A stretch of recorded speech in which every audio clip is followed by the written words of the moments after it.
The gravestones stood crooked and ancient in the winter twilight, leaning at angles that time and subsidence had created over a century and a half, casting shadows that lengthened across paths where brambles and ivy had reclaimed what Victorian propriety had once carefully maintained, where Highgate Cemetery in North London had transformed from the jewel of burial grounds into something darker, something that by 1970 felt less like a resting place for the dead and more like a gateway to something that should have remained buried, something that was stirring in the darkness beneath Egyptian Avenue and the Circle of Lebanon, something that teenagers whispered about and that newspapers would soon be writing about, something that would become one of London's most persistent and most controversial supernatural legends. It was February 1970.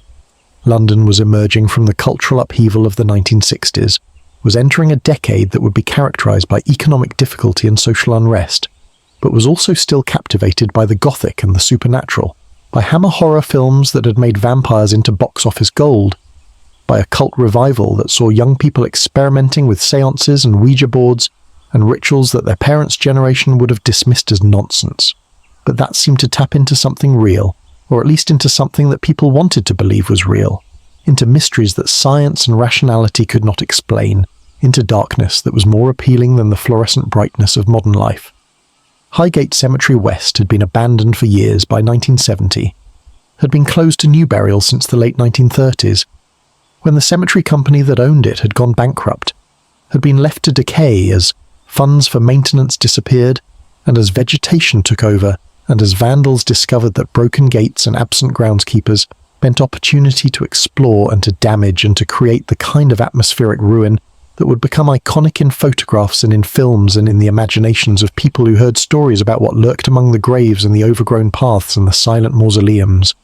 The reports began slowly, were dismissed initially as the kind of stories that teenagers told to frighten each other,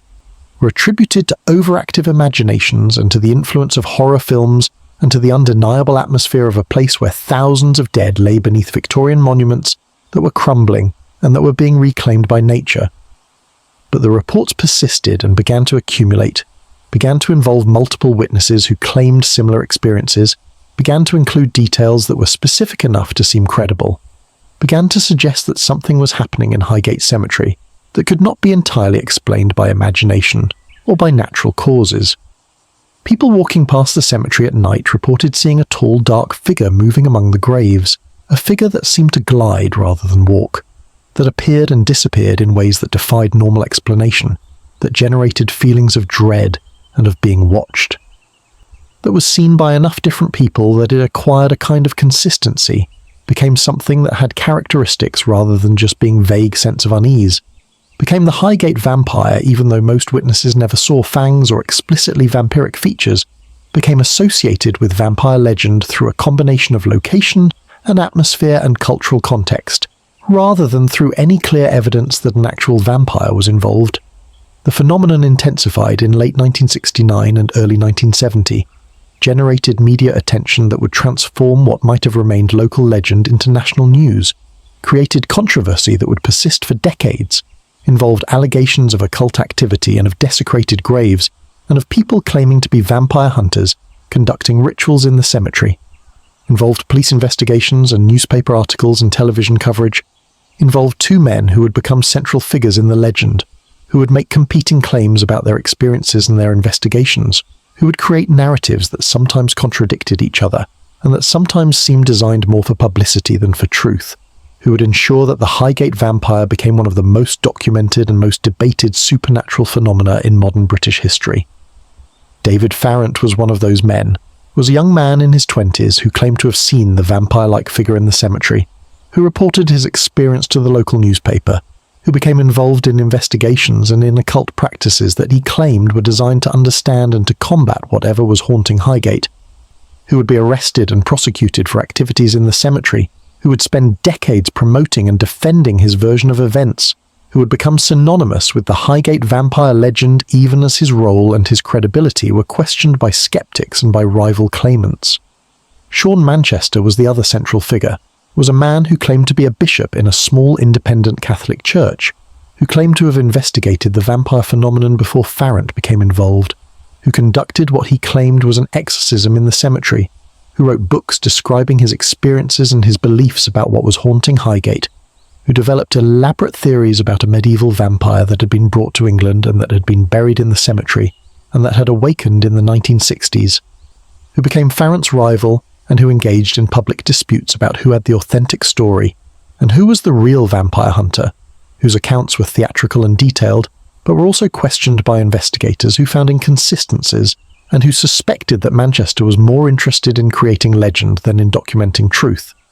The truth about what happened at Highgate Cemetery between 1969 and 1974, the period when the vampire reports were most intense, and when the media coverage was most extensive, remains elusive and contested, involves sorting through claims and counterclaims, through newspaper articles that were sensational and that may have contributed to mass hysteria, through the testimony of witnesses who may have seen something unusual, or who may have seen shadows and darkness, and who interpreted those perceptions through cultural filters that turned ambiguous experiences into vampire sightings, through the actions of people who may have been genuinely investigating supernatural phenomena, or who may have been creating phenomena for personal gain, or for the thrill of participating in something that seemed important and mysterious. But whatever the truth, the legend of the Highgate vampire endured and became part of London's supernatural landscape, became one of the city's most famous ghost stories, even though ghosts and vampires are different categories of supernatural entity, became a site of pilgrimage for people interested in the paranormal,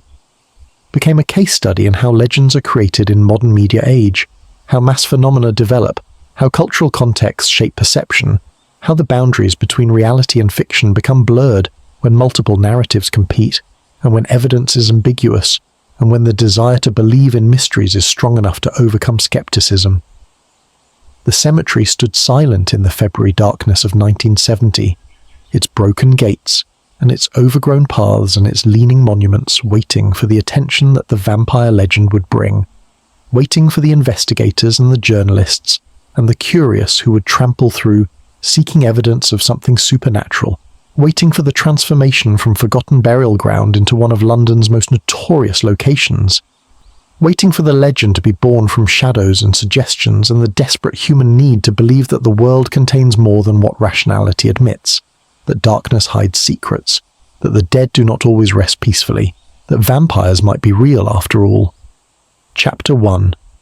The Cemetery of the Dead.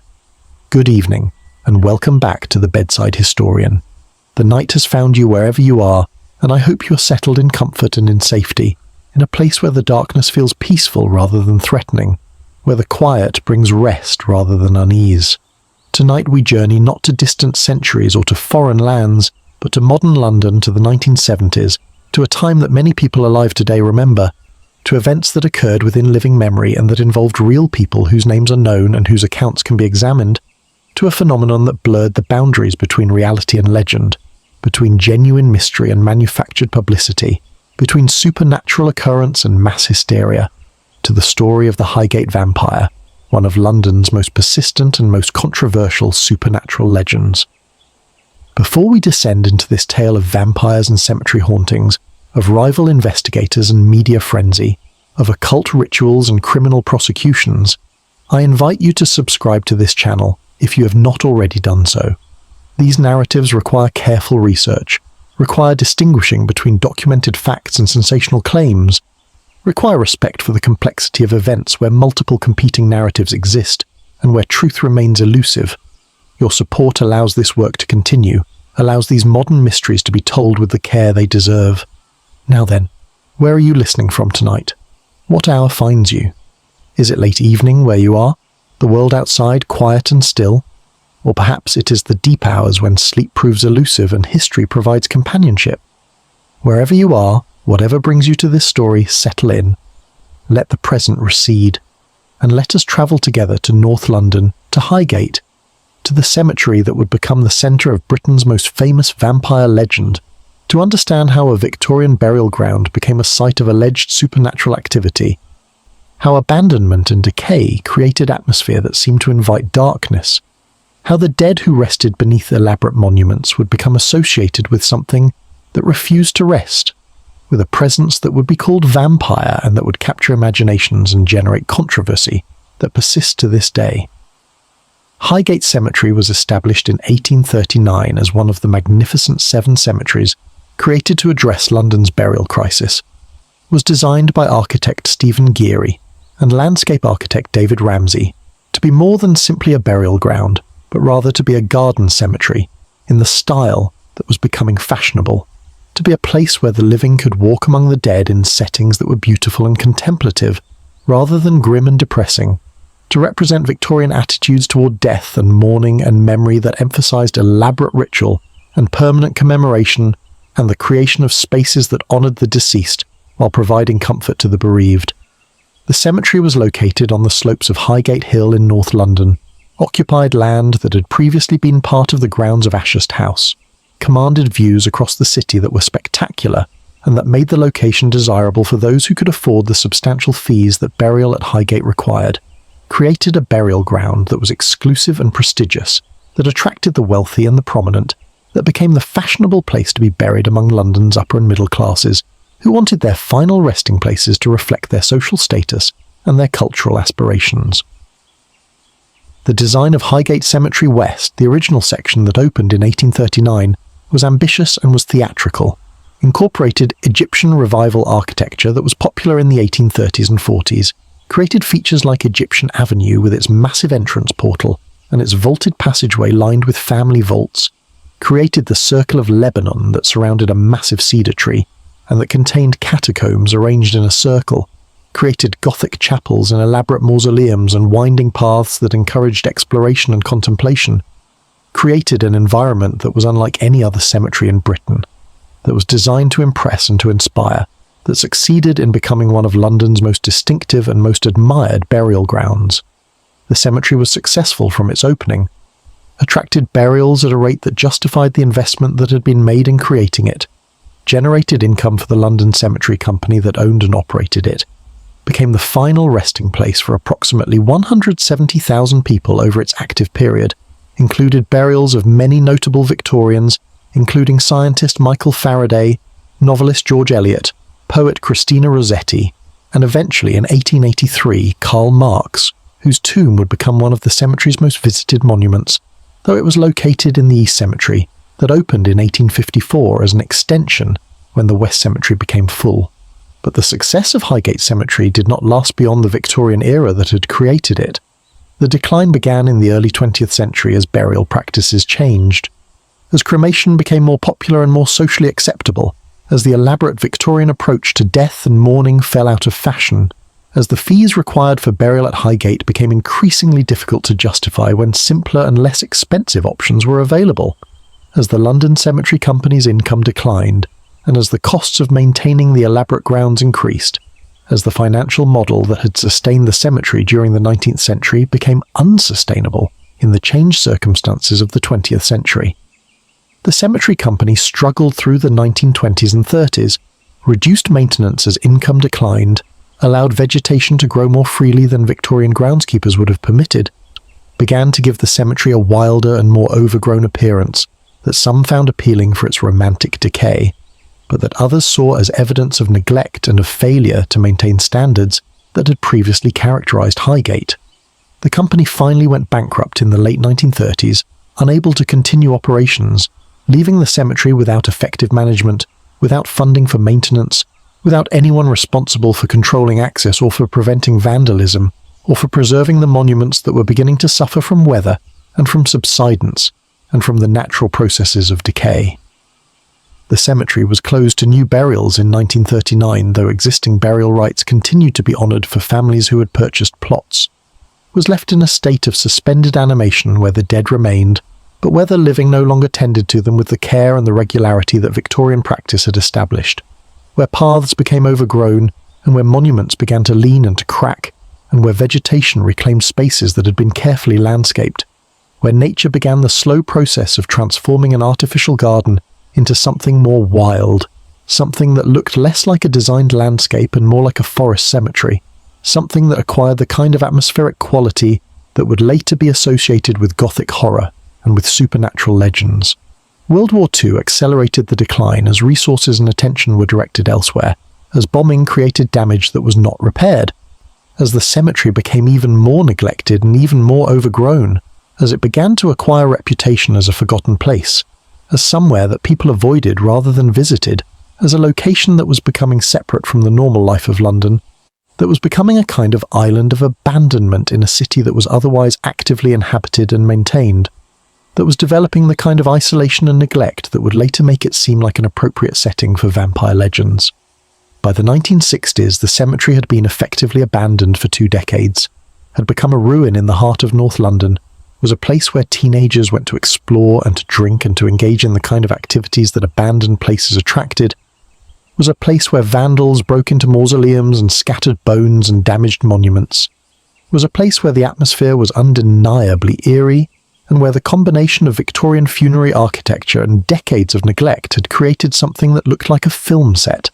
that resembled the cemeteries that appeared in Hammer horror films that were popular during this period, that seemed designed to be haunted even if nothing supernatural was actually occurring. The physical condition of the cemetery in 1970, when the vampire legend emerged, was one of romantic decay that had crossed the line into serious degradation. Paths were almost impassable due to brambles and fallen branches. Monuments were leaning at dangerous angles or had collapsed entirely. Mausoleums had been broken into and their contents disturbed. The Egyptian Avenue and the Circle of Lebanon that had been architectural showpieces in the Victorian era were crumbling and were overgrown. The iron railings and gates that had controlled access were broken or missing. The entire place gave impression of being forgotten by the living and abandoned to the dead, of being a place where normal rules did not apply, where the boundary between the natural and the supernatural seemed thinner than it was in more maintained and more rationalized spaces. The cultural context of 1970 was crucial to understanding why Highgate Cemetery became associated with vampire legends at that particular time, why the abandoned cemetery was interpreted through supernatural framework rather than simply being seen as a neglected historical site.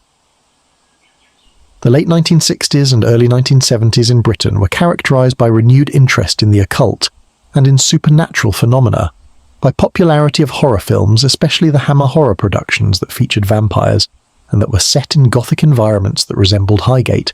by general cultural fascination with mysteries and with alternatives to rationalist materialism, by willingness to consider that the world might contain phenomena that science could not explain, by atmosphere that made vampire legends seem plausible, or at least entertaining, even to people who did not literally believe in the supernatural. The cemetery's location in Highgate was also significant, was an area of London that had historical associations with witchcraft and with occult practices, was near Pond Square where supposed witches had been executed centuries earlier, was in a neighbourhood that had its own legends and its own sense of being slightly apart from ordinary London, slightly more mysterious and more connected to the past, slightly more amenable to supernatural interpretation than more prosaic parts of the city would have been, created context where vampire legends could take root and could flourish in ways that might not have been possible in other locations. The specific architecture of Highgate Cemetery West contributed to the vampire associations. The Egyptian Avenue with its massive entrance and its enclosed vaulted passage created space that felt like a tomb, that felt like the kind of place where vampires might sleep during daylight hours. The Circle of Lebanon with its catacombs arranged in a circle around the cedar tree created maze-like environment where it was easy to become disoriented, where shadows and darkness predominated even during daytime, where the atmosphere was oppressive and was laden with associations of death and decay, where imagination could easily transform natural features into supernatural presences, where the architecture seemed designed to generate fear rather than comfort. By 1970, Highgate Cemetery was perfect setting for vampire legend, was abandoned and decaying, was atmospheric and gothic, was associated with death and with the Victorian era's elaborate death cult, was located in area with existing occult associations, was physically impressive with its Egyptian and Gothic architecture, was suffering from vandalism and from neglect that made it seem dangerous and forbidden, was isolated enough to feel removed from normal London, but was accessible enough that people could visit and could explore, was waiting for someone to notice it and to create narrative that would transform it from forgotten cemetery into one of London's most famous supernatural sites,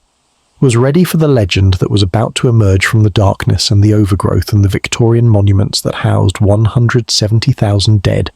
who were about to be disturbed by claims that one of their number was not resting peacefully, but was walking among the tombs as vampire, as undead creature that would capture imaginations, and that would create phenomenon that would persist for decades after the initial sightings and the media frenzy had passed. Chapter 2. The first sightings. The reports of strange phenomena at Highgate Cemetery that would eventually coalesce into the vampire legend began appearing in the late 1960s, emerged gradually from the accounts of various witnesses who visited the cemetery, or who lived nearby, and who claimed to have experienced something unusual, something that they could not easily explain through normal reference to natural causes or to simple misperception, something that suggested the cemetery was haunted, or was home to some presence that was active after dark, that was associated with the Victorian graves and the decaying monuments, that would eventually be characterized as vampiric, though the earliest reports did not use that specific terminology. The witnesses were primarily young people, teenagers and young adults who visited the cemetery at night for various reasons, including exploration and curiosity about the abandoned site, drinking and socializing away from adult supervision, engaging in the kind of activities that abandoned places have always attracted, walking through on their way to other destinations because the cemetery was shortcut between neighborhoods, even though the paths were overgrown and the atmosphere was unsettling. The demographic of the witnesses was significant because young people in the late 1960s were particularly interested in the supernatural and the occult, were participants in broader cultural movement that rejected materialism and rationalism in favor of mysticism and alternative ways of understanding reality, were consumers of horror films and horror literature that featured vampires and other supernatural creatures,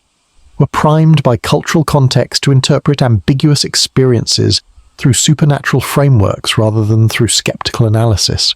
The experiences that witnesses reported varied in their details, but shared common elements that would become characteristic of the Highgate phenomenon,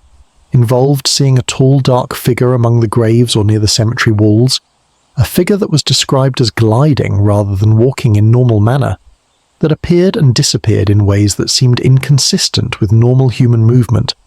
that generated feelings of intense fear and dread in those who saw it, that was associated with specific locations within the cemetery, including the area near the North Gate and the paths around the Circle of Lebanon, that was seen by multiple witnesses on different occasions in ways that suggested the sightings were not simply individual hallucinations, but represented something that multiple people were experiencing, even if the nature of what they were experiencing remained unclear. One of the earliest publicized accounts came from two young women who in 1968 were walking past the cemetery late at night, when they saw what they described as bodies emerging from graves, saw figures that seemed to be rising from the ground in the area visible from the road, watched in terror before fleeing the scene and reporting what they had seen to others, though not initially to police or to newspapers, told their story within their social circle where it was received with mixture of skepticism and fascination, contributed to growing sense that something unusual was happening at Highgate, even though the details of their account were fantastical and were difficult to credit without corroborating evidence.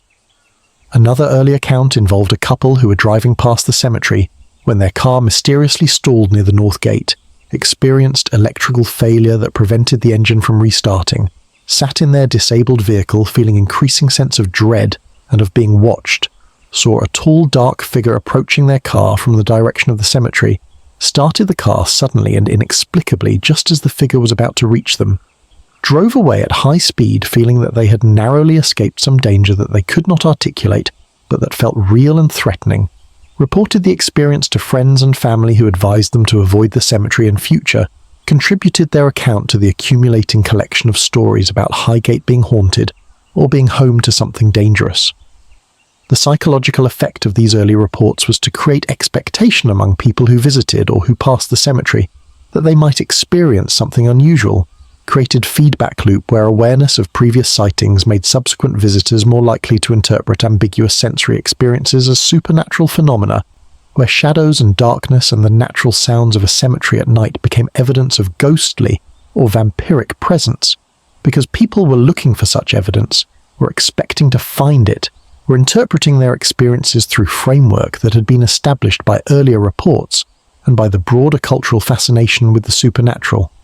The atmospheric conditions at Highgate Cemetery contributed significantly to the witnesses' experiences and to their interpretation of those experiences as supernatural. The overgrown vegetation created spaces where visibility was limited and where shapes could be glimpsed but not clearly seen, where movement of branches in wind could create illusion of figures moving, where the interplay of moonlight and shadow through trees created effects that could be mistaken for entities that appeared and disappeared, where the Victorian monuments with their elaborate carvings could in low light resemble human or humanoid forms, where the general decay and abandonment created sense of wrongness that made normal perceptual experiences feel threatening. The sounds of the cemetery at night also contributed to the atmosphere and to the sense that something supernatural was present. The sounds of animals moving through underbrush could be mistaken for human or inhuman footsteps. The sounds of branches creaking and of wind through the monuments could create auditory illusions that suggested presence of something that was not visible. The echo effects created by the vaulted structures like Egyptian Avenue could make sounds seem to come from directions different from their actual source, could create sense of being surrounded or pursued, could contribute to panic that made rational assessment of the situation difficult or impossible. The role of suggestion and expectation in shaping the witness's experiences cannot be overstated. People who went to Highgate expecting to see something supernatural were far more likely to interpret ambiguous experiences as confirming those expectations. Were primed to see ghosts or vampires in shadows and movements that in other contexts would be dismissed as natural, were participating in social phenomenon where the stories that had been told created reality that subsequent witnesses experienced and confirmed, where the legend was self-reinforcing because each new sighting validated the previous sightings and encouraged future sightings, where the boundary between objective observation and culturally constructed interpretation became impossible to identify. The influence of popular culture on the formation of the Highgate legend was profound and was direct. The Hammer horror films that were enormously popular in Britain during the 1960s and early 70s featured vampires prominently, established visual vocabulary for how vampires looked and behaved, created expectations about vampire characteristics that would influence how witnesses at Highgate interpreted what they saw. The tall dark figure gliding among graves matched the vampire imagery from films like Dracula Prince of Darkness, and Taste the Blood of Dracula that were playing in cinemas during the period when the Highgate sightings were occurring, created template that witnesses consciously or unconsciously used to make sense of their experiences. The television coverage of supernatural phenomena during this period also contributed to the cultural context that made vampire legends plausible. Programs exploring ghosts and hauntings and paranormal phenomena were popular and were taken seriously by significant portions of the viewing public. Created atmosphere where supernatural explanations for unusual experiences were considered legitimate, rather than being immediately dismissed as superstition, created expectation that Britain contained many haunted locations and that supernatural phenomena were relatively common even if not universally accepted, made the Highgate sightings seem consistent with broader pattern rather than being isolated absurdities. The accumulation of sighting reports during late 1969 created critical mass that would lead to the phenomenon becoming public and becoming subject to media attention and to organised investigation. The stories that had been circulating within social networks and within local communities began to reach people who had access to media platforms, began to be told to journalists who saw potential for interesting stories, began to attract attention of people who were interested in occult and paranormal phenomena and who wanted to investigate the claims, began the transition from local legend to national news story, from anecdotal accounts shared among friends to documented phenomenon that would be written about and filmed and debated for decades to come. The stage was set by the end of 1969 for the Highgate vampire legend to emerge fully formed. The cemetery was abandoned and atmospheric. The cultural context was receptive to supernatural explanations. Multiple witnesses had reported unusual experiences. The stories were circulating and were accumulating details and consistency. The infrastructure of media and of paranormal investigation was available to amplify and to investigate the claims. All that was needed was for someone to make the reports public, to give the phenomenon a name, to create narrative that would transform scattered sightings into coherent legend, to bring the Highgate vampire from the shadows of rumour into the harsh light of publicity and controversy, and investigation that would define the phenomenon and that would ensure its place in the annals of British supernatural lore. Chapter 3. David Farrant's Encounter, the event that transformed the Highgate phenomenon from scattered local stories into public legend, occurred on December 24th, Christmas Eve of 1969, when David Farrant was walking home through Highgate at approximately midnight, chose to cut through the cemetery despite the hour and despite the growing reputation that the place had acquired for being haunted or dangerous, experience something that would change his life and that would make him the central figure in what would become one of Britain's most controversial supernatural investigations. that would lead to arrests and trials and decades of public disputes that would make his name inseparable from the Highgate vampire legend.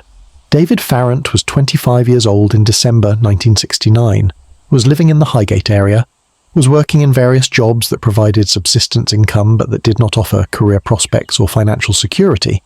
was interested in the occult and in supernatural phenomena in ways that were common among young people during this period, had some involvement with occult groups or practices, though the exact nature and extent of this involvement would later be disputed, was someone who was receptive to supernatural explanations for unusual experiences, who was willing to consider that the world contained mysteries that rationality could not explain. Who would prove to be willing to pursue those mysteries even when doing so brought him into conflict with authorities and with rivals who challenged his accounts. The encounter that Farrant experienced on Christmas Eve was described in his letter to the local newspaper written shortly afterward, described seeing a tall, dark figure standing behind the iron railings of the cemetery, a figure that he described as looking like something from a horror film that appeared to be watching him, that generated feelings of terror and of cold that were not simply the result of winter weather, that vanished suddenly in ways that suggested it was not a normal human being, that left Farrant shaken and convinced that he had encountered something supernatural, that he had seen what others had been reporting, that the stories about Highgate being haunted were based on something real, even if the nature of that reality was unclear. Farrant's response to his experience was to write to the Hampstead and Highgate Express, the local newspaper that covered the Highgate area, describing what he had seen and asking whether other readers had experienced similar phenomena, attempting to gather information and to determine whether his experience was unique or was part of broader pattern, opening the door to publicity that would transform the Highgate phenomenon from local legend into media sensation, that would bring his experience and his subsequent investigations into public view in ways that would have profound consequences for him and for everyone else who became involved in the developing story. The newspaper published Farrant's letter on February 6, 1970, under the headline asking whether Highgate Cemetery was haunted, included his description of the tall, dark figure, invited other readers to share their experiences, generated immediate and substantial response from people who claimed to have had similar encounters or who wanted to share their own stories about strange phenomena at Highgate, created cascade of publicity that would intensify over the following months, that would attract the attention of other newspapers and of television programs, that would make Highgate Cemetery the center of vampire hysteria that would peak in March 1970 but that would persist for years afterward. The publication of Farrant's letter marked the beginning of his public role as investigator of the Highgate vampire. He became the person to whom witnesses reported their experiences, became organizer of investigations and vigils in the cemetery, became advocate for taking the phenomenon seriously, became spokesperson for the position that something genuinely supernatural was occurring at Highgate, even if the exact nature of that something remained to be determined, became figure who was simultaneously taken seriously by believers in the paranormal and dismissed as publicity seeker or attention seeker by skeptics who believed the entire phenomenon was manufactured or exaggerated. Farrant's subsequent investigations involved spending nights in the cemetery, attempting to observe or to communicate with whatever was causing the phenomena, involved conducting rituals that he claimed were designed to understand or to control the presence, and involved collaboration with other people who were interested in the occult and in vampire legends, involved activities that would eventually lead to his arrest and prosecution, that would make him a controversial figure whose credibility was questioned both by skeptics, who dismissed the entire phenomenon, and by rival investigators who claimed that Farrant was interfering with their own efforts, or was fabricating evidence, or was engaged in activities that were dangerous or improper. The nature of Farrant's occult involvement became subject of dispute and controversy. He claimed that his activities were serious investigation and were attempts to understand and to deal with supernatural presence using methods that had historical precedent in occult tradition. Critics claimed that he was engaging in activities that desecrated graves and that disturbed the dead, that he was performing rituals that were theatrical rather than effective, that he was more interested in publicity than in genuine investigation, that his accounts were inconsistent and were designed to maintain his role as central figure in the legend rather than to document truth, that his later arrests and convictions proved that he was engaged in criminal activity rather than in legitimate supernatural investigation. The relationship between Farrant and the media was complex and was symbiotic. He provided them with stories and with dramatic accounts, that generated reader interest and that sold newspapers, they provided him with platform and with publicity that established his role as the vampire investigator. They needed each other to maintain the phenomenon and to keep it in public consciousness. Created feedback loop where media coverage generated more sightings and investigations, which generated more media coverage, where the legend was amplified through mutual interest in keeping the story alive regardless of whether the underlying claims were true. The impact of Farrant's letter and of the subsequent media coverage was to transform Highgate Cemetery from forgotten burial ground into one of London's most famous locations, brought hundreds and eventually thousands of people to the area who wanted to see the vampire cemetery for themselves, created public order problems as crowds gathered and as people attempted to enter the cemetery at night, generated police response that would eventually lead to arrests and prosecutions, changed the cemetery from place that was ignored into place that was constantly monitored, and that was the subject of ongoing controversy and debate. Farrant's encounter and his subsequent role in publicizing and investigating the Highgate vampire made him inseparable from the legend. His name would be mentioned in every account of the phenomenon. His activities would be analyzed and debated. His credibility would be questioned and defended. His life would be shaped by the events that began with his Christmas Eve sighting, and his letter to the newspaper would become defined by his relationship to the legend that he helped to create, would ensure that decades after the peak of the vampire hysteria, he would still be known primarily as the Highgate vampire investigator,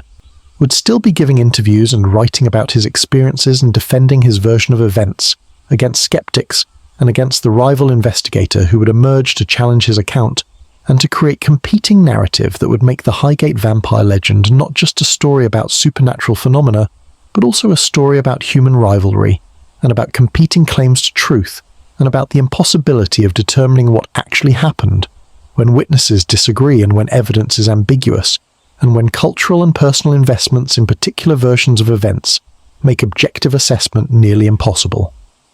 Chapter 4. Sean Manchester enters the appearance of Sean Manchester as rival investigator and rival claimant to the Highgate vampire story occurred shortly after David Farrant's letter was published in the Hampstead and Highgate Express, created dynamic that would define the legend for decades, transformed what might have been straightforward investigation into complex narrative involving competing accounts and personal animosity and legal disputes, introduced figure whose claims were more elaborate and more theatrical than Farrant's had been, whose background and credentials were questionable, but whose media presence was effective, who would create vampire narrative that was detailed and specific, and that would capture public imagination even as it raised questions about authenticity and about motivation. Sean Manchester claimed to be a bishop in the Old Catholic Church, an independent Catholic organisation that was not affiliated with the Roman Catholic Church, claimed to have been ordained and elevated through various ecclesiastical processes that gave him authority to perform exorcisms and other religious rituals, displayed elaborate vestments and used titles that suggested high rank in church hierarchy that most people had never heard of, created persona that was designed to convey authority and legitimacy, that positioned him as religious expert rather than as amateur investigator, that gave his claims about vampires and exorcisms weight that they might not otherwise have had, though skeptics questioned whether his religious credentials were genuine or were self-created, whether the organizations that had supposedly ordained him were legitimate churches or were essentially personal projects with minimal membership and no real ecclesiastical standing. Manchester's entry into the public Highgate vampire narrative came through letters to newspapers and through media appearances in which he claimed that he had been investigating the Highgate phenomena since 1967, before Farrant's publicised encounter, that he had extensive knowledge of what was haunting the cemetery, that he had developed theory about the origin of the vampire that was based on historical research and occult knowledge, that he was the authentic expert whose investigations should be taken seriously, while Farrant's activities were amateurish or misguided or worse,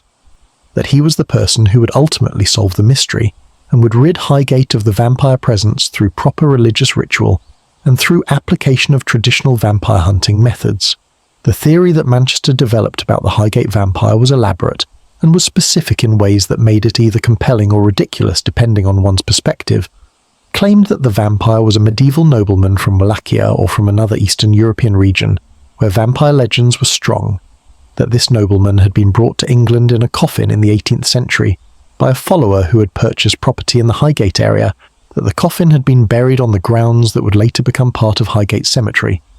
that the vampire had been dormant for centuries but had been awakened in the 1960s through satanic rituals performed by occultists who had desecrated graves and who had inadvertently or deliberately disturbed the vampire's rest, that the creature was now active and was responsible for the sightings and for other phenomena, including the alleged deaths of animals found drained of blood in the Highgate area. The specificity of Manchester's vampire theory was both its strength and its weakness, made the narrative compelling because it provided concrete explanation for the phenomena rather than vague references to supernatural presence, created story that had historical depth and that connected Highgate to broader vampire mythology, gave Manchester's investigations clear objective, which was to locate the vampire's tomb and to perform proper exorcism that would destroy the creature and would end the haunting, but also made the narrative vulnerable to skepticism because the specific claims could be questioned and challenged, because the historical evidence for the medieval nobleman and his 18th century burial was non-existent or was based on sources that Manchester would not or could not produce, because the entire theory seemed designed more for dramatic effect than for serious historical or supernatural investigation. Manchester's relationship with David Farrant began as rivalry and deteriorated into animosity that would persist for decades. Each man claimed to be the authentic investigator, while the other was fraud or incompetent. Each man accused the other of seeking publicity rather than truth. Each man's accounts contradicted the others in ways that made it impossible for both to be accurate. Each man devoted substantial time and energy to discrediting the other, through letters to newspapers, through public statements, through legal actions, through books and websites that attacked the rival's credibility and character, through decades of dispute that became at least as interesting to observers as the original vampire legend had been, that demonstrated how personal rivalries could shape and could distort narratives about supernatural phenomena. The media treatment of the rivalry between Farrant and Manchester was generally uncritical and was focused on entertainment value rather than on serious investigation of whose account was more credible. Journalists saw the rivalry as adding interest to the story, as providing conflict that made good copy, as ensuring that the Highgate vampire legend would continue to generate articles and would continue to sell newspapers, treated the competing claims as equally valid or at least as equally entertaining, without seriously investigating which, if either investigator was telling truth, contributed to a situation where the legend became more about the investigators and their rivalry than about the actual phenomena that had sparked the original interest. Manchester's most dramatic claim involved an alleged exorcism that he performed in the cemetery in August 1970, claimed that he had located the vampire's tomb through combination of historical research and supernatural detection methods, that he had entered the tomb with companions including a physician and a photographer, that they had found a body that appeared to be in remarkably good preservation, despite being centuries old, that the body showed characteristics that Manchester identified as vampiric, that he had performed exorcism ritual that involved driving stake through the heart and performing prayers and other religious ceremonies, that the vampire had been destroyed or at least had been rendered powerless, that the haunting of Highgate should now cease because the source had been eliminated. The account of the exorcism, as Manchester told it, was theatrical and was detailed, included descriptions of the tomb's location, though he claimed he could not reveal exact location for various reasons, included descriptions of the vampire's appearance and of the reactions of those present, included claims about supernatural manifestations that occurred during the ritual, included assertion that the exorcism had been successful and that Manchester had fulfilled his role as vampire hunter, created narrative that was compelling as story, but that raised numerous questions about veracity, about whether the exorcism had occurred as described or had occurred at all, about whether the tomb and the body existed or were inventions, about whether Manchester had engaged in grave desecration or had fabricated the entire account for publicity purposes. The evidence for Manchester's exorcism was limited to his own testimony and to the testimony of the companions he claimed had been present. No photographs were produced despite claim that photographer had been present. No independent witnesses confirmed the account. The supposed physician who had examined the body was not identified in ways that would allow verification. The location of the tomb was not revealed in ways that would allow others to confirm its existence or to investigate whether it had been opened. The entire account rested on Manchester's credibility and on willingness of audience to accept his word, created situation where believers in the vampire legend could accept the exorcism as fact, while skeptics could dismiss it as elaborate fiction, without either position being definitively proved or disproved. The rivalry between Manchester and Farrant intensified after Manchester's claimed exorcism, with Farrant disputing that any such event had occurred, claiming that Manchester was fabricating evidence and was seeking publicity, claiming that his own investigations were continuing because nothing had been resolved, that the phenomena at Highgate were continuing despite Manchester's claims to have destroyed the vampire, that Manchester's account was fantasy rather than fact. Manchester responded with his own attacks on Farrant's credibility, claimed that Farrant was engaged in black magic rather than legitimate investigation,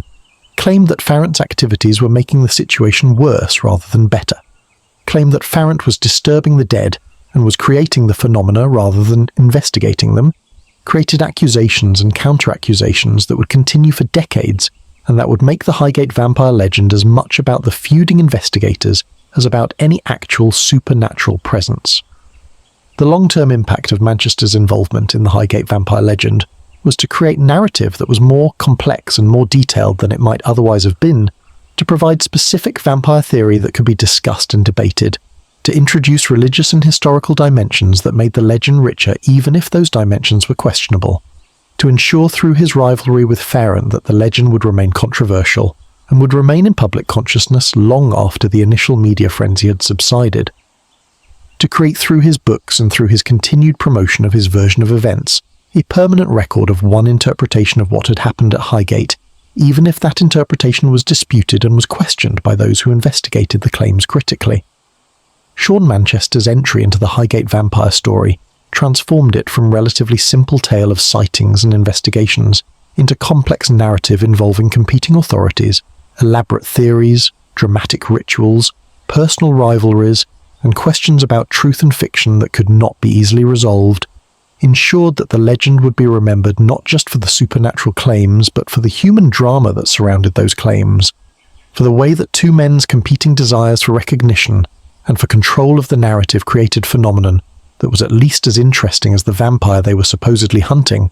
demonstrated how modern legends are created not just through supernatural experiences, but through media coverage and personal rivalries, and the complicated interactions between witnesses and investigators, and skeptics and believers, who all have stakes in particular versions of events being accepted as truth. Chapter 5. Mass Hysteria and Media Frenzy. The transformation of the Highgate vampire from local legend into national phenomenon occurred on the evening of Friday, March 13, 1970, when Thames Television broadcast a programme featuring both David Farrant and Sean Manchester discussing the vampire, when both investigators appeared on screen describing their theories and their experiences, when Manchester made statement that would prove catastrophic for the cemetery and for public order, when he announced that he planned to conduct a vampire hunt at Highgate that very night, when he essentially issued public invitation for people to join him in searching the cemetery for the undead creature that he claimed was terrorizing the area, when he created situation that would bring hundreds of people to Highgate and that would spark vampire hysteria that would overwhelm police and would create chaos that would last for hours. The television programme was typical of the sensational coverage that the Highgate vampire legend was receiving by March 1970, was designed to entertain rather than to investigate seriously, presented Farrant and Manchester as equally credible sources, despite the fact that their accounts contradicted each other, and despite the questions about their backgrounds and their motivations, treated the vampire claims as potentially true without subjecting them to rigorous skeptical analysis, contributed to atmosphere where supernatural explanations were considered legitimate, and where mass vampire hunt could be suggested on television, without anyone involved apparently considering what the consequences might be of telling thousands of viewers that vampire was loose in Highgate Cemetery, and that action was needed that very night. The response to Manchester's televised announcement exceeded anything that organisers or police could have anticipated, began with dozens and then hundreds of people converging on Highgate Cemetery within hours of the broadcast, included people who wanted to help hunt the vampire, people who wanted to witness the hunt, curiosity seekers who wanted to see the famous cemetery, journalists and photographers who wanted to cover the story, skeptics who wanted to observe what they expected would be absurd spectacle, believers in the vampire legend who wanted to participate in what they saw as important supernatural investigation, teenagers looking for excitement, families who thought vampire hunt would be interesting, Friday night entertainment, created crowd that estimates placed at anywhere from 100 to several hundred people, created situation that was unprecedented and that was potentially dangerous. The scene at Highgate Cemetery on the night of March 13th was chaotic and was carnivalesque. Crowds pressed against the cemetery gates and walls. Some people attempted to climb over the walls and to enter the cemetery illegally. Television crews set up lights that illuminated portions of the cemetery and created eerie atmosphere. People chanted and shouted. Some claimed to be performing protective rituals or exorcisms. Others mocked the proceedings or treated the entire event as entertainment. Police struggled to maintain order and to prevent people from entering the cemetery and from damaging graves or monuments. Manchester appeared in bishop's regalia and attempted to conduct some kind of ceremony, though exactly what occurred and whether any actual vampire hunting took place was unclear amidst the chaos and the crowds and the media presence. The police response to the vampire hunt was to attempt to control the crowds and to prevent illegal entry into the cemetery. Officers formed lines to keep people back from the gates, arrested individuals who attempted to climb the walls or who were caught inside the cemetery without authorization, tried to disperse the crowds who were blocking Swain's Lane and creating traffic problems, dealt with situation that was unlike anything they had trained for, that involved managing hundreds of people who were excited or intoxicated or genuinely frightened or simply curious, that represented public order challenge that continued for hours into the early morning, that required substantial police resources at a time when resources were limited, that created resentment among officers who felt they were dealing with mass delusion or media-manufactured hysteria rather than with legitimate public safety concern. The media coverage of the March 13th vampire hunt was extensive and was generally sensational. Newspapers ran photographs of the crowds and of Manchester in his religious vestments, described the scene as vampire hunt or as mass hysteria depending on editorial perspective, treated the event as entertainment rather than as serious investigation, contributed to feedback loop where coverage generated more interest, which generated more coverage,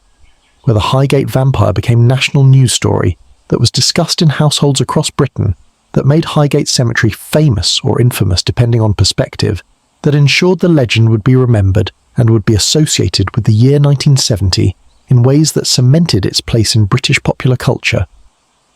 The aftermath of the March 13th vampire hunt included damage to the cemetery from people who had entered illegally during the chaos, included broken monuments and disturbed graves, included evidence of vandalism that may have been committed by people looking for Vampire's tomb, or by people who were simply taking advantage of the disorder to engage in destructive behaviour, included clean-up costs and security concerns that would affect the cemetery for months afterward,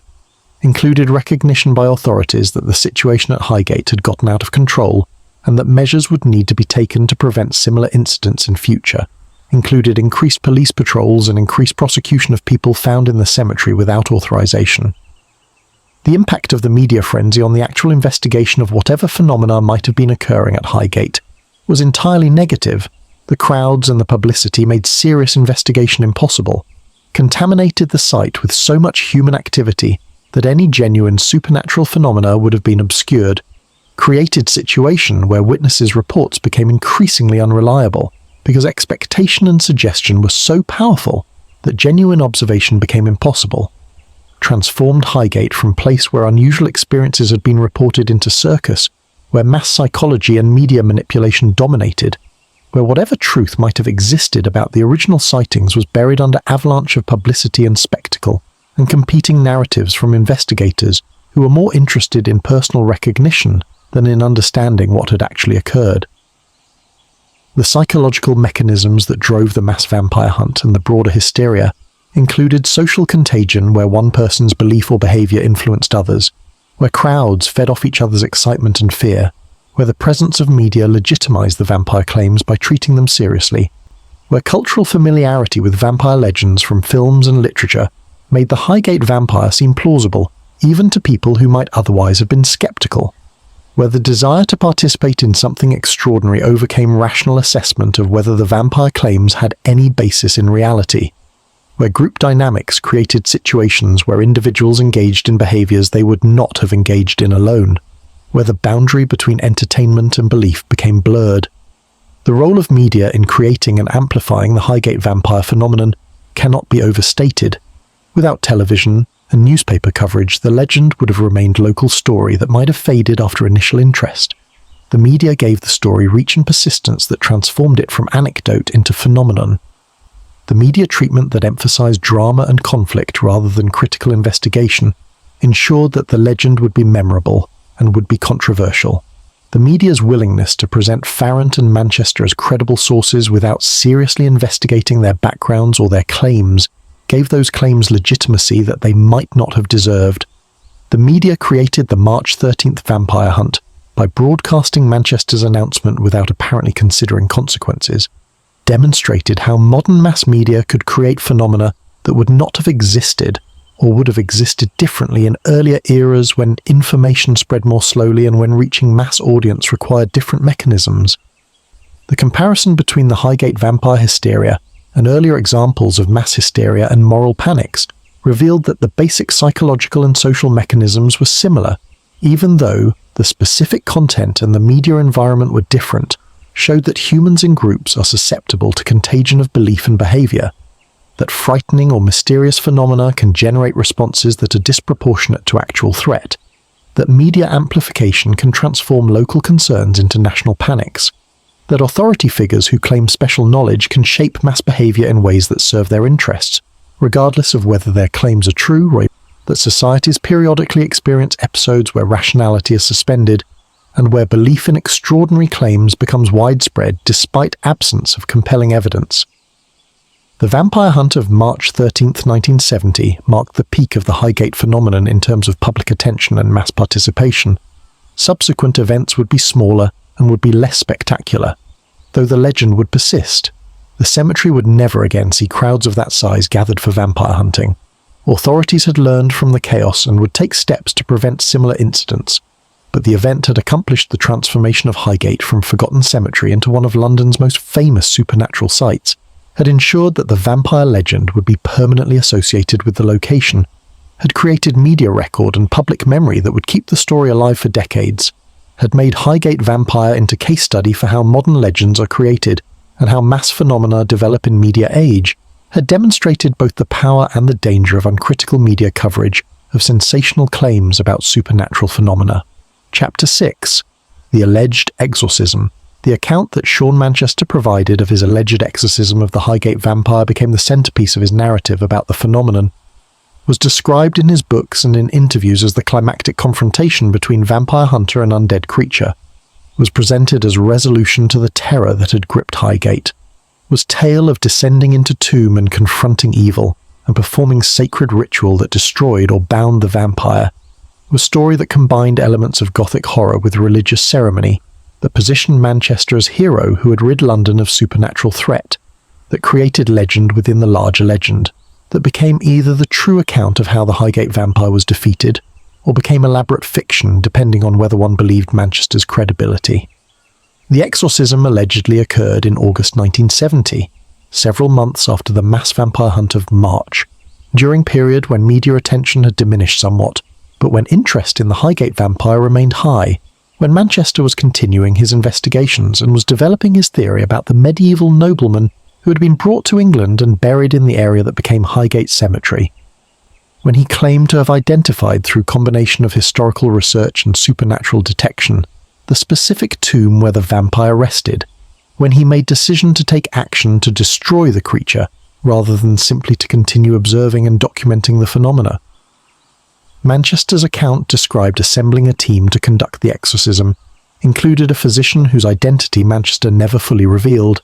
included a photographer who Manchester claimed documented the event, though photographs were never produced, or were produced only in forms that were ambiguous and that could not definitively prove the claims, included possibly other individuals whose roles and identities were vague in Manchester's telling, created sense of organised expedition rather than impulsive individual action, suggested that Manchester was taking the vampire threat seriously enough to ensure he had support and documentation for what he was about to attempt,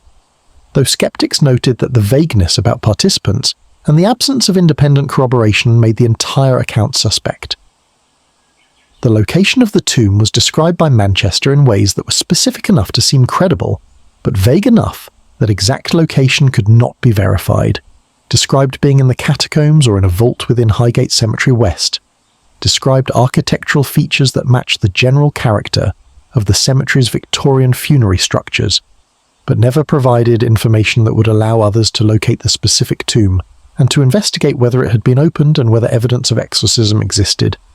Claimed that revealing exact location would be inappropriate or dangerous, that the tomb needed to remain sealed, that providing information would encourage people to disturb the site, created situation where the account could neither be confirmed nor definitively disproved because the physical evidence was not available for examination.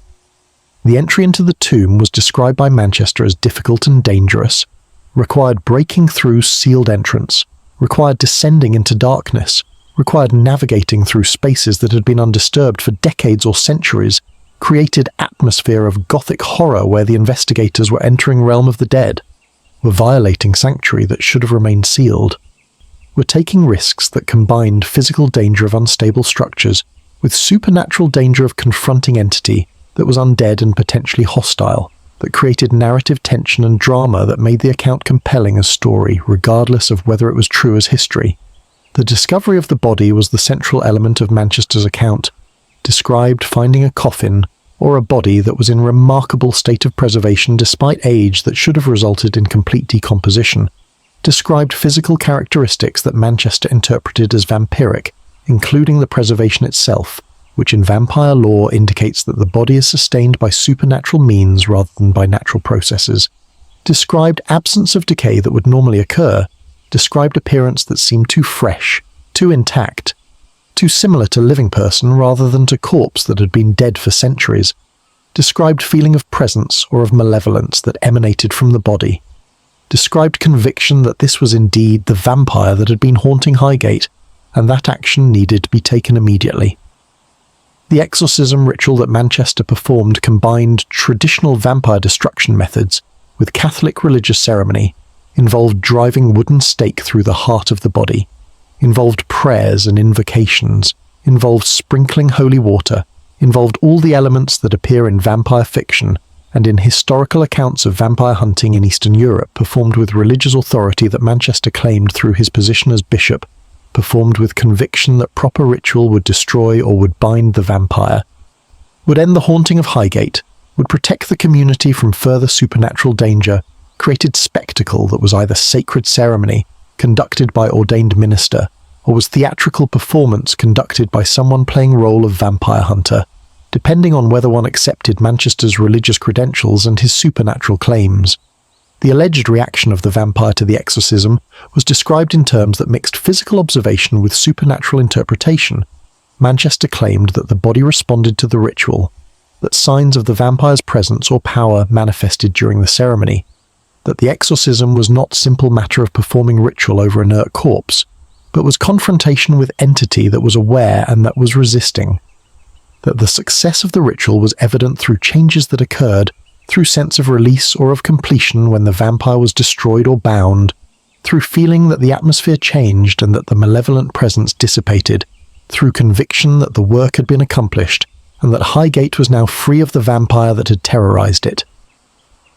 The aftermath of the exorcism, according to Manchester's account, involved sealing the tomb, ensuring that it would not be disturbed, performing final prayers, emerging from the cemetery with sense of accomplishment, but also with awareness that the work had been dangerous and had required courage and faith, that the vampire had been defeated but that vigilance would still be necessary, that the phenomena at Highgate should now cease because the source had been eliminated, that Manchester had fulfilled his mission as vampire hunter and as protector of the community, that the Highgate vampire legend had reached its resolution, even though public might not immediately recognise that the threat had ended. The verification of Manchester's exorcism account proved impossible through normal investigative methods. No independent witnesses could confirm that the event had occurred as described. The physician and photographer who allegedly participated were not identified in ways that allowed their testimony to be obtained. The location of the tomb was not revealed. The body that had allegedly been staked and exorcised was not available for examination. The photographs that had allegedly been taken were not produced in forms that proved the claims. The entire account rested on Manchester's word and on willingness of audience to trust that he was telling truth rather than fabricating elaborate fiction. Created situation where belief or disbelief depended on assessment of Manchester's credibility rather than on objective evidence that could be examined. The skeptical analysis of Manchester's exorcism account raised numerous questions and identified multiple problems with the narrative, noted that breaking into tombs and driving stakes through bodies would constitute serious criminal offences including grave desecration and criminal damage,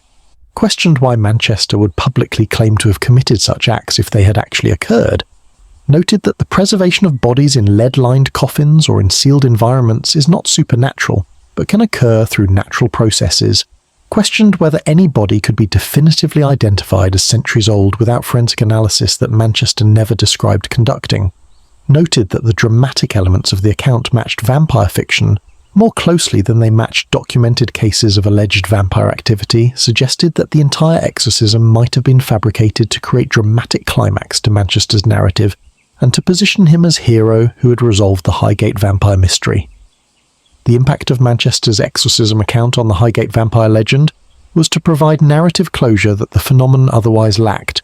gave believers in the vampire a story about how the threat had been ended, gave Manchester's version of events dramatic conclusion that made his account more complete and more satisfying as narrative, even if it remained questionable as history, created element of the legend that would be retold and remembered, that would make Manchester's role seem more heroic and more important than Farrant's role, that would position Manchester as the investigator who had actually accomplished something rather than simply documenting phenomena,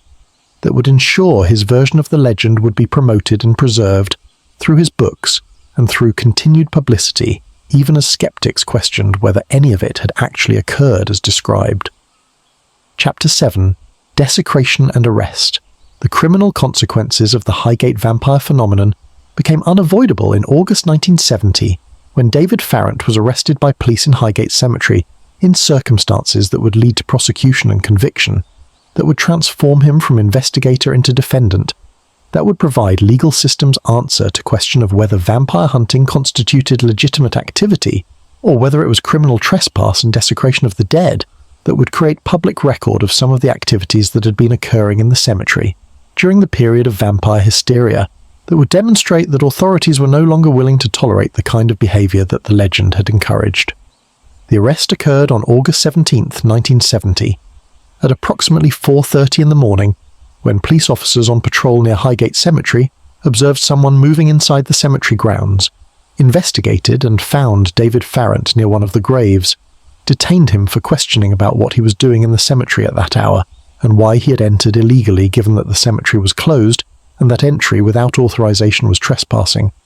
discovered that Farrant was carrying items that police considered suspicious, including a wooden stake and a crucifix, items that Farrant claimed were tools for vampire investigation, but that police characterized as evidence of intent to desecrate graves or to engage in activities that were illegal regardless of stated supernatural purpose.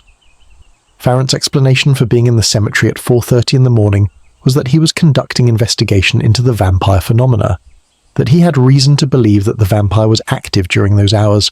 that the stake and crucifix were protective items that were standard equipment for anyone conducting serious vampire investigation, that his activities were not criminal but were attempts to understand and to deal with supernatural presence that was terrorizing the community, that he should be thanked for his efforts rather than being arrested, that police were interfering with important work that needed to be done to protect people from the vampire threat. Explanations that police found unpersuasive and that formed no legal defense to charges of trespassing and possession of implements that could be used to damage graves or monuments. The initial charge against Farrant was being found in enclosed premises for unlawful purpose, a charge that encompassed trespassing in the cemetery during closed hours, that carried modest penalties but that established that entering Highgate Cemetery without authorization was criminal offence that would be prosecuted, that served as warning to others who might be contemplating vampire hunts or paranormal investigations that would involve illegal entry into the cemetery, that represented authorities' decision to treat the Highgate vampire phenomenon as public order problem that required law enforcement response, rather than as legitimate supernatural investigation that should be accommodated or ignored. But Farrant's legal troubles escalated significantly when police investigation revealed evidence of more serious offences,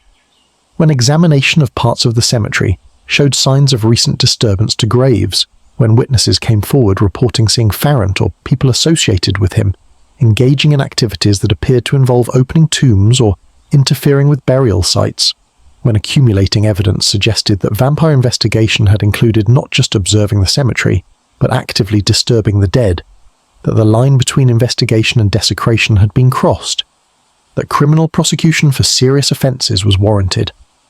The additional charges filed against Farrant in 1973, 3 years after his initial arrest, included damaging memorial to the dead and interfering with remains, charges that were based on evidence that vaults had been opened and that human remains had been disturbed, that someone had been conducting activities in the cemetery that went beyond trespass, and that constituted serious criminal offences under laws protecting burial sites and human remains, charges that carried substantial potential penalties including imprisonment, that made clear that authorities were treating the matter seriously and were determined to prosecute Farrant for activities that they characterised as grave desecration, rather than as supernatural investigation. The trial of David Farrant in 1974 attracted media attention, though not at the level that the March 1970 vampire hunt had generated, was covered by newspapers that had followed the Highgate vampire story, was seen as conclusion, or at least a significant chapter in the legend, raised questions about where legitimate investigation ended and where criminal activity began, about whether belief in vampires justified actions that would otherwise be clearly illegal, about how society should respond to people whose supernatural beliefs led them to engage in behaviour that violated laws protecting the dead and protecting cemetery property. The prosecution's case against Farrant was based on physical evidence of disturbance to graves and vaults, on testimony from witnesses who had seen suspicious activity in the cemetery, on Farrant's own statements about his vampire investigations and about his belief that confronting the vampire might require entering tombs or taking other actions that would necessarily involve some disturbance to burial sites,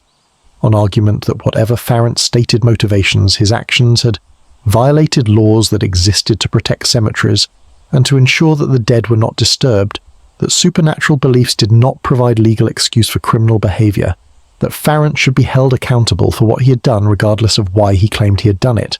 The defence's case attempted to contextualise Farrant's actions within his genuine belief that Vampire was active at Highgate, argued that his motivations were not malicious and were not intended to show disrespect to the dead, but rather were attempts to protect the living from supernatural threat, argued that the evidence of actual damage was limited, and that the prosecution was overreaching in characterising Farrant's activities as serious desecration rather than as minor trespassing, attempted to present Farrant as a sincere investigator whose methods might have been unconventional but whose intentions were honourable, whose conviction would be unjust given the circumstances and the cultural context of vampire hysteria that had affected Highgate during the relevant period. The verdict in Farrant's trial was mixed. He was acquitted of the most serious charges related to interfering with human remains, but was convicted of lesser offences related to trespassing and to damaging cemetery property, was sentenced to time served and to probation, received punishment that was modest, but that established his criminal record and that marked him as someone who had crossed legal boundaries in his pursuit of the Highgate vampire, whose activities had been judged by legal system to be inappropriate regardless of his claimed supernatural justifications, whose role in the legend was now complicated by his status as convicted offender rather than simply as investigator or witness. The impact of Farrant's conviction on the Highgate vampire legend was complex. For skeptics, the conviction confirmed that the vampire investigations had been illegal activities rather than legitimate inquiries, proved that people claiming to be vampire hunters were actually engaging in grave desecration, vindicated the position that the entire phenomenon had been a combination of delusion and criminal behaviour rather than genuine supernatural occurrence, demonstrated that legal system had appropriately responded to activities that had gotten out of control and that had violated important social norms about respecting the dead and preserving cemeteries. For believers in the vampire legend, Farrant's conviction was more ambiguous. Some saw it as confirmation that he had been engaged in serious investigation that had necessarily involved taking actions that authorities did not understand or approve, saw him as martyr who had been prosecuted for trying to protect community from supernatural threat, maintained that conviction did not disprove the existence of the vampire or the legitimacy of investigating it, argued that legal system was too rigid and too rationalist to accommodate supernatural realities that required unconventional responses, that Farrant had been punished for doing what was necessary, even if it violated technical legal requirements. The broader question of how many other people had been engaging in similar activities at Highgate during the vampire hysteria period remained unanswered, Farrant was the only person prosecuted for grave-related offences, though others had certainly been arrested for trespassing. The evidence suggested that multiple people had been conducting rituals or investigations that involved entering tombs or disturbing graves, that Farrant was either unlucky to be caught, or was more blatant in his activities, or was prosecuted because he was most visible figure associated with the vampire investigations, that criminal behaviour at Highgate during 1970 through 1974 had been more extensive than the single prosecution suggested, but that authorities had limited resources and had focused on most prominent offender, rather than attempting to prosecute everyone who had engaged in illegal cemetery activities. The desecration and arrest marked the beginning of the end of the most intense period of vampire activity at Highgate, demonstrated that consequences existed for illegal entry and for disturbing graves, created deterrent that made people more cautious about conducting vampire hunts or paranormal investigations in the cemetery, contributed to gradual decline in the phenomena as increased police presence and threat of prosecution made the cemetery less attractive as site for supernatural investigations, though the legend itself would persist and would continue to draw interest, even as the actual incidents of trespassing and desecration decreased in frequency and severity as 1970s progressed. Chapter 8. The Rival Narratives. The competing accounts provided by David Farrant and Sean Manchester about what had occurred at Highgate Cemetery created a situation where understanding the truth became nearly impossible, where every claim by one investigator was contradicted by the other, where timelines conflicted and motivations were questioned and evidence was disputed, where the legend fractured into rival versions that could not be reconciled, where observers had to choose which narrative to believe or had to conclude that neither account was entirely reliable, where the Highgate vampire story became as much about the rivalry between the investigators as about any actual supernatural phenomena. The fundamental disagreement between Farrant and Manchester concerned who had been involved first and whose investigations were legitimate. Farrant claimed that his letter to the newspaper in February 1970 had brought the phenomena to public attention, and that Manchester had only become involved after seeing the publicity and recognizing opportunity to promote himself. Manchester claimed that he had been investigating since 1967, before Farrant's involvement, and that his research and his understanding of the phenomena were deeper and more authentic than Farrant's superficial observations. Each man positioned himself as the original and genuine investigator, while characterizing the other as latecomer or imposter who had appropriated the story for personal gain. The nature of what was haunting Highgate was described completely differently by the two investigators. Farrant's account was more ambiguous and more flexible, described seeing tall dark figure that might have been ghost or might have been vampire or might have been some other supernatural entity, did not commit firmly to specific explanation, but rather emphasized that something unusual was occurring that deserved investigation, left open various possibilities about what the phenomena represented, focused more on documenting experiences than on developing elaborate theory about origins or nature of the presence. Manchester's account, by contrast, was highly specific and was committed to vampire explanation, developed elaborate theory about medieval noblemen from Wallachia who had been brought to England in 18th century and buried in grounds that became Highgate Cemetery, claimed that satanic rituals in 1960s had awakened the vampire, described the entity in traditional vampire terms with specific characteristics and vulnerabilities, created narrative that was complete and detailed, and that positioned Manchester as expert who understood the historical and supernatural context in ways that Farrant did not, that made Manchester's investigations seem more authoritative and more purposeful, even though the specificity also made the account more vulnerable to skeptical analysis. The methodologies that the two investigators employed were also different in ways that reflected their different approaches and different claims about their qualifications. Farrant's methods involved spending time in the cemetery observing and attempting to communicate with whatever was present, involved some occult practices that he was vague about and that would later contribute to his legal problems, involved collaboration with other people interested in paranormal phenomena, involved approach that was exploratory and that did not presume to know in advance what would be found or what methods would be appropriate for dealing with it. Manchester's methods involved research in historical records and in occult texts, involved religious rituals and exorcisms that drew on his claimed authority as bishop and on traditional Catholic practices for dealing with demonic or vampiric presences, involved what he characterized as systematic investigation that combined scholarly research with supernatural detection and with religious ceremony, involved approach that was confident and authoritative, that claimed to be based on established knowledge rather than on exploration, that positioned Manchester as expert applying proven methods rather than as investigator discovering new phenomena. The accusations that each man made about the other became increasingly hostile and increasingly personal over the years. Farrant accused Manchester of being fraud, who had manufactured religious credentials, of having fabricated the exorcism account to gain publicity, of being more interested in selling books and gaining media attention than in truth, of having interfered with legitimate investigation through theatrical displays that had no substance, of being charlatan whose involvement had damaged serious paranormal research, of being responsible for some of the skepticism about Highgate phenomena, because his exaggerated claims had made the entire subject seem ridiculous.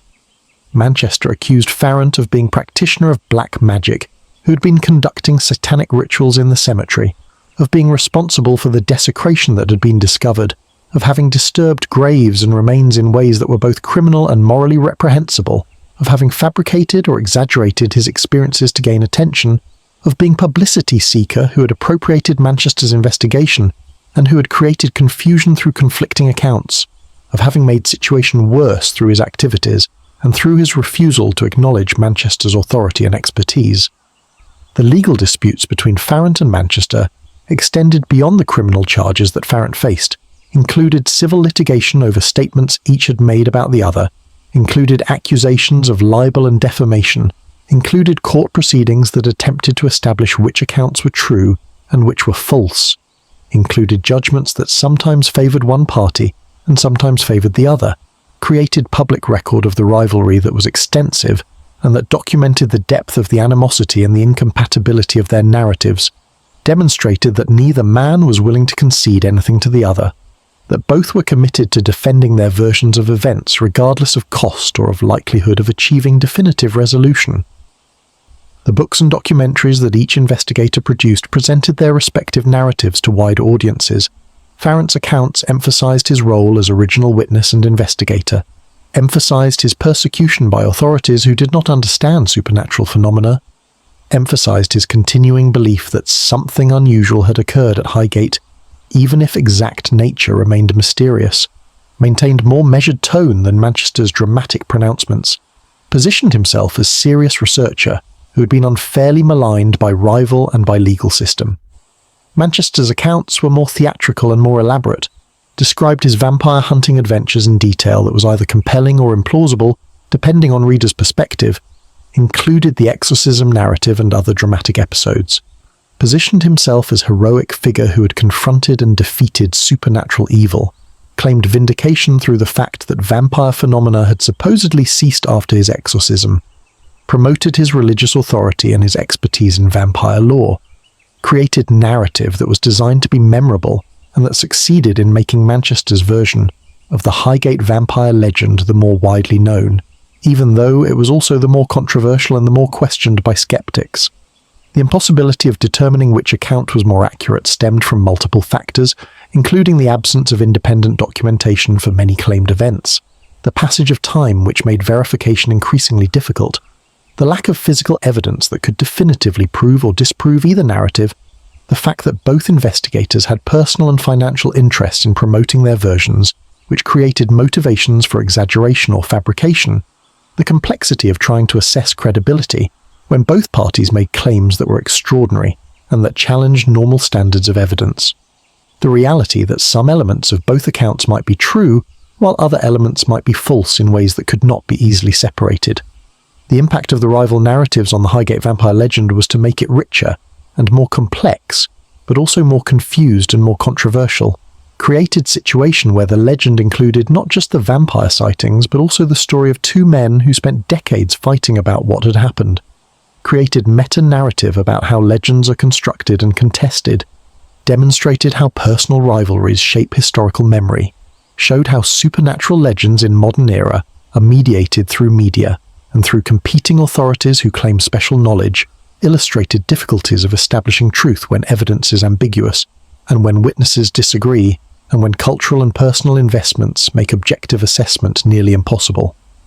The rivalry between Farrant and Manchester became a defining feature of the Highgate vampire legend, ensured that the story would be remembered not just for the vampire sightings, but for the investigators who spent decades disputing every aspect of what had occurred. Created situation where anyone interested in Highgate vampire had to navigate between competing narratives and had to decide which investigator, if either to believe, demonstrated that modern legends are often as much about the people who investigate them as about the phenomena themselves, showed that the human drama of rivalry and accusation could be at least as interesting as the supernatural drama of vampires and exorcisms that had supposedly motivated the investigations. Chapter 9. The Skeptical Analysis. The rational explanations for the Highgate vampire phenomenon that skeptics proposed over the years provided alternative framework for understanding what had occurred, offered interpretations based on psychology and sociology, and on understanding of how legends develop rather than on supernatural premises, attempted to explain the sightings and the experiences without requiring belief in actual vampires,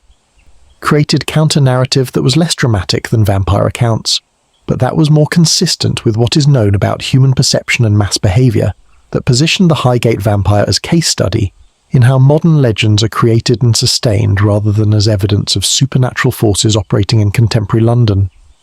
The role of suggestion and expectation in creating the sightings was emphasized by skeptical analysts who noted that once the initial reports had been made and publicized, subsequent witnesses were primed to interpret ambiguous experiences as vampire-related, were looking for specific things, and therefore were more likely to see them, were experiencing perceptions that were shaped by cultural narratives about vampires and by knowledge of what others had reportedly seen, were participating in social phenomenon where the legend created reality that witnesses experienced and confirmed, where the boundary between objective observation and culturally constructed interpretation became impossible to identify with certainty. The atmospheric conditions at Highgate Cemetery that contributed to experiences being interpreted as supernatural included the physical environment of the abandoned Victorian cemetery, with its overgrown vegetation and its crumbling monuments, and its darkness and its isolation, created setting that was inherently eerie and that generated emotional responses of unease and fear even without any supernatural presence, where shadows and movements of branches and sounds of animals and effects of moonlight through trees created sensory experiences that could be mistaken for entities appearing and disappearing, where imagination filled in details and created coherent narratives from fragmentary and ambiguous perceptions. The influence of Hammer horror films on how people interpreted their Highgate experiences was direct and was profound. The films that were enormously popular in late 1960s and early 1970s established visual and conceptual vocabulary for vampires, showed viewers what vampires were supposed to look like and how they were supposed to behave, created expectations that shaped perception when people visited cemetery that resembled film sets, that made real cemetery seem like appropriate location for vampire activity, that made vampire interpretation seem natural and obvious rather than requiring explanations that involve supernatural beliefs that most modern people would otherwise have rejected. The mass hysteria dynamics that characterized the March 1970 vampire hunt demonstrated how crowds could amplify individual beliefs and behaviors, how social contagion could spread fear and excitement through groups, how media coverage could legitimize claims that might otherwise have been dismissed, how the presence of authority figures like Manchester, who claimed special knowledge could shape mass behavior, how rational assessment became difficult or impossible in crowd contexts where emotion and excitement dominated,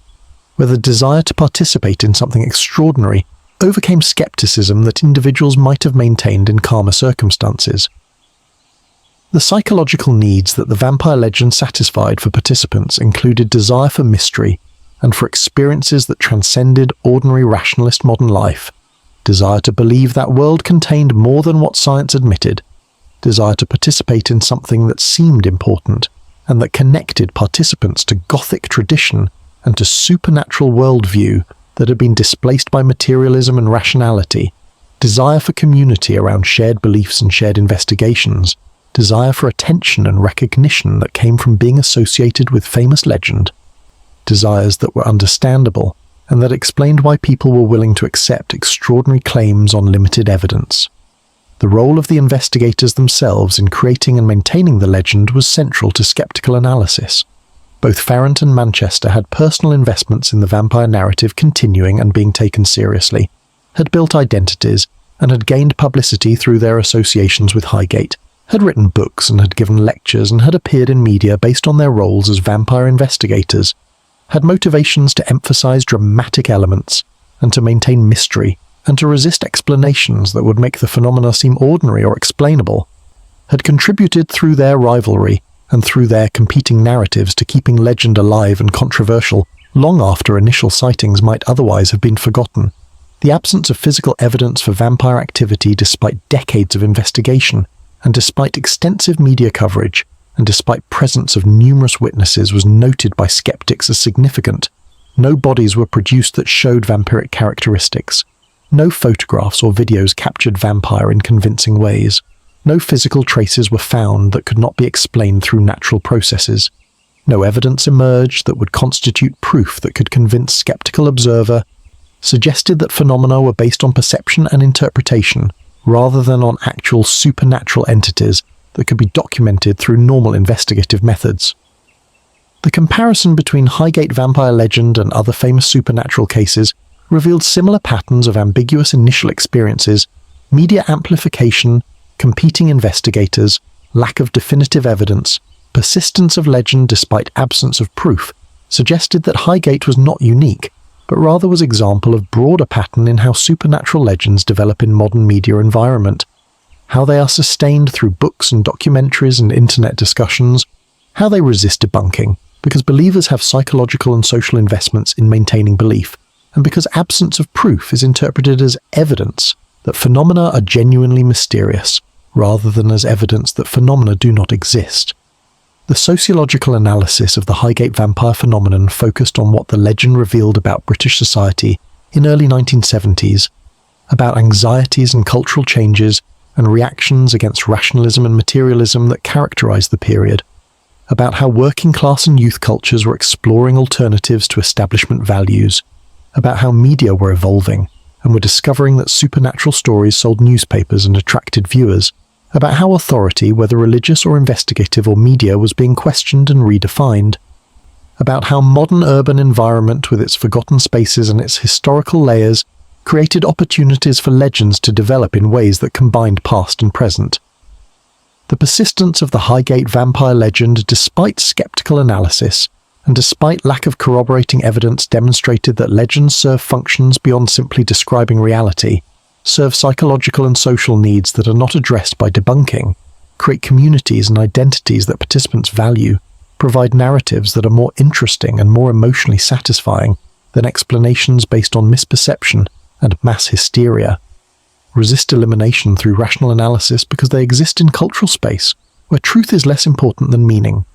where the question is not whether vampires actually exist, but rather what believing in Highgate vampire says about believers and about society, and about human needs for mystery and for transcendence, and for stories that connect modern life to Gothic past and to supernatural possibilities. The skeptical conclusion about Highgate vampire was not that witnesses were lying or were intentionally fabricating experiences, but rather that combination of atmospheric location, cultural priming through horror films, suggestion and expectation, media amplification, and investigators who had personal stakes in maintaining legend had created phenomenon that was real as social and psychological event, even though it was not based on actual supernatural forces. That the experiences were genuine as experiences even though the interpretations were questionable. That Highgate vampire was real as legend and as cultural phenomenon, even though vampires themselves were not real, demonstrated how human psychology and sociology create realities that are powerful and persistent, even when they are not objectively true in ways that rationalists would recognize. Chapter 10. The Enduring Legend. The transformation of Highgate Cemetery from abandoned ruin into restored heritage site began in the 1980s, when a group of volunteers calling themselves the Friends of Highgate Cemetery organized to save the cemetery from complete decay, to restore monuments and paths and vegetation, to create organization that could manage the site and could provide controlled access that would allow public to appreciate the cemetery's Victorian architecture and its notable burials while protecting it from vandalism and from the kind of vampire hunting activities that had characterized the 1970s. represented recognition that the cemetery had historical and cultural value that deserved preservation regardless of supernatural legends that had become associated with it.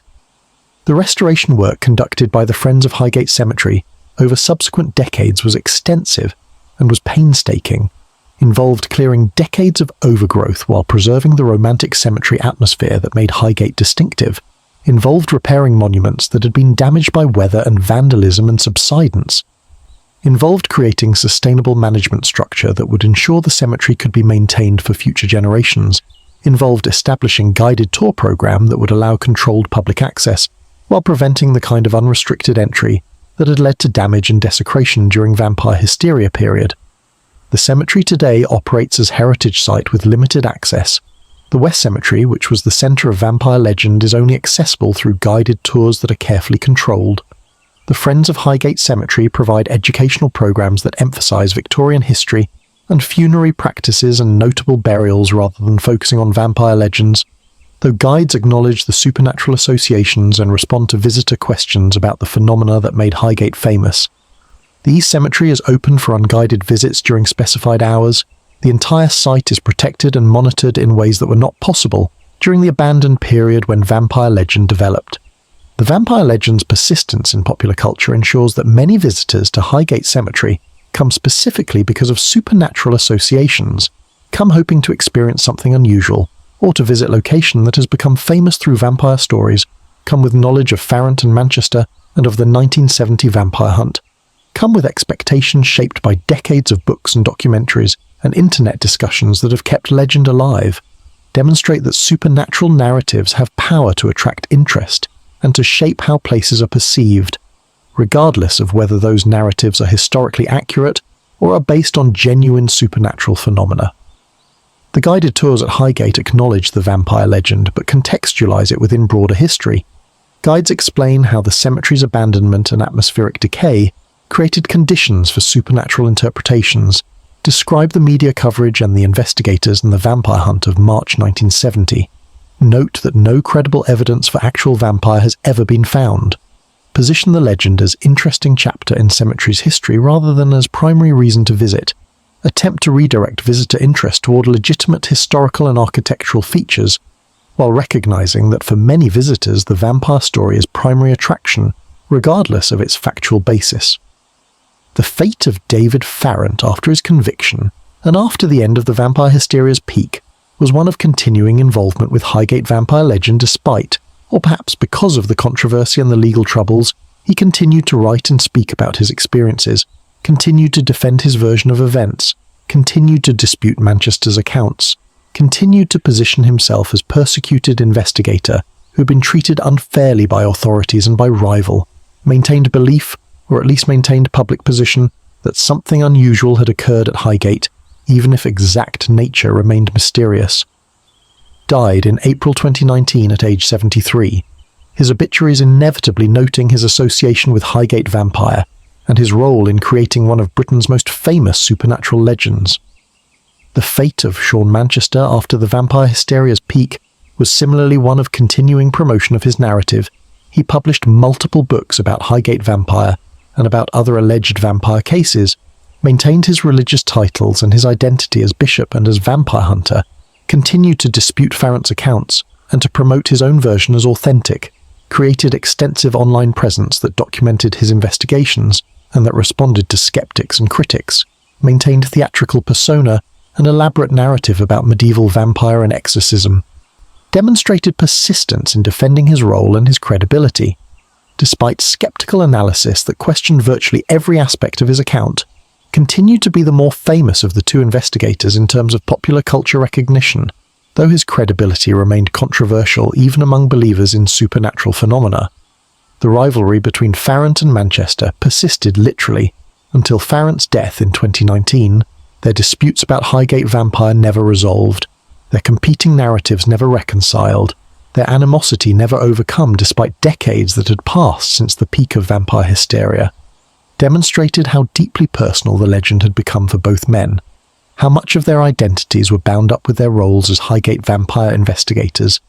how important it was for each to maintain his version of events and to deny legitimacy to the other's account, created human drama that was as enduring as the vampire legend itself, that ensured Highgate vampire story would be remembered for the feuding investigators as much as for the alleged supernatural phenomena. The legacy of the Highgate vampire in modern paranormal investigation and in vampire lore is significant and is complex. The case is studied by paranormal investigators as example of how investigation should or should not be conducted depending on perspective, is used by skeptics as example of mass hysteria and media-created phenomenon, is referenced in discussions of vampire legends and of how such legends persist and evolve in modern contexts, has influenced other alleged vampire cases and investigations that have drawn on Highgate narratives and methods, has created template for how vampire investigations are conducted, or at least how they are presented to media and public, demonstrated that vampire legends can develop in contemporary urban settings and are not confined to historical or rural contexts.